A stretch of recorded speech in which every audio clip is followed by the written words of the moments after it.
Salve ragazzi e benvenuti in questa nuova avventura. Mi trovo assieme alla mia piccola esploratrice Anastasia lungo le rive del fiume Adige nel Veronese per cercare un fungo davvero molto particolare. Andiamo a cercarlo.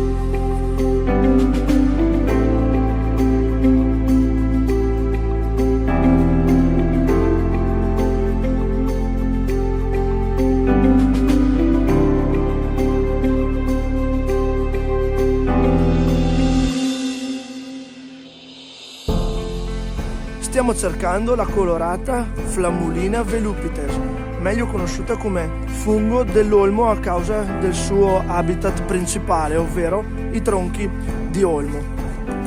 Raccolgo funghi da quando ho memoria, ma conosco qualcuno che di funghi se ne intende decisamente più di me. Mirko, ci sei?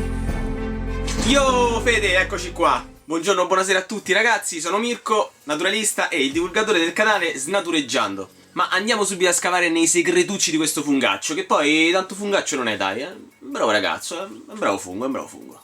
La Flammulina velutipes, come ha detto il nostro caro Fede, è un fungo e perciò fa bene ciò che fa la maggior parte dei funghi: ricicla. Noi Homo sapiens pensiamo di stare anni luce avanti con la nostra raccolta differenziata, la sostenibilità, ma in realtà queste sono cose che i funghi hanno già scoperto da milioni e milioni di anni, poiché senza di loro la nostra terra sarebbe completamente ricoperta da materia organica non decomposta, le piante non avrebbero nutrimento e quindi noi non esisteremmo.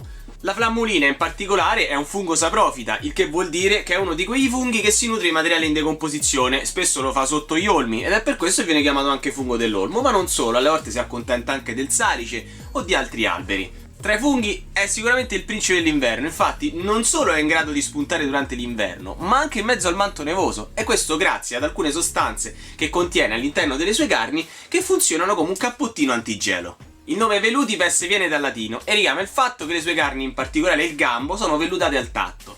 È pure un fungo carino a vedersi, però non vi spoilerò niente perché mo ve lo fa vedere Fede. E dolcis in fundo è anche commestibile, può essere coltivato, ma prima di essere mangiato deve essere cotto, poiché crudo è indigesto. Ah, fermi tutti qua, fermi tutti, perché la Flammulina, mega scoop, è stata pure nello spazio. Nel 1993 infatti la NASA mandò alcune Flammulina velutipes sullo Space Shuttle per fargli fare un viaggetto nello spazio, per vedere in realtà come i funghi crescono a condizioni di gravità zero, e se crescono soprattutto, e la velutipes è cresciuta. Invece di crescere in maniera verticale come fa sulla Terra, però ha cominciato a spawnare dappertutto. Ma prima che spuntino come funghi altri pettegolezzi sulla Flammulina, ritorniamo da Fede, che anch'io non vedo l'ora di ritrovare questo fungo. A te Fede, ciao belli! Grazie Mirko per le preziose informazioni. Abbiamo appena trovato quello che stavamo cercando, il fungo dell'olmo. Eccolo! Con il suo colore arancio molto acceso. Pensate che riesce a sopportare tranquillamente il gelo di questi giorni. Il gelo invernale infatti può crescere durante tutto l'inverno. Non muore mai questo fungo. Esatto Anastasia, non muore mai. Ecco un altro gruppo di questi funghi fantastici.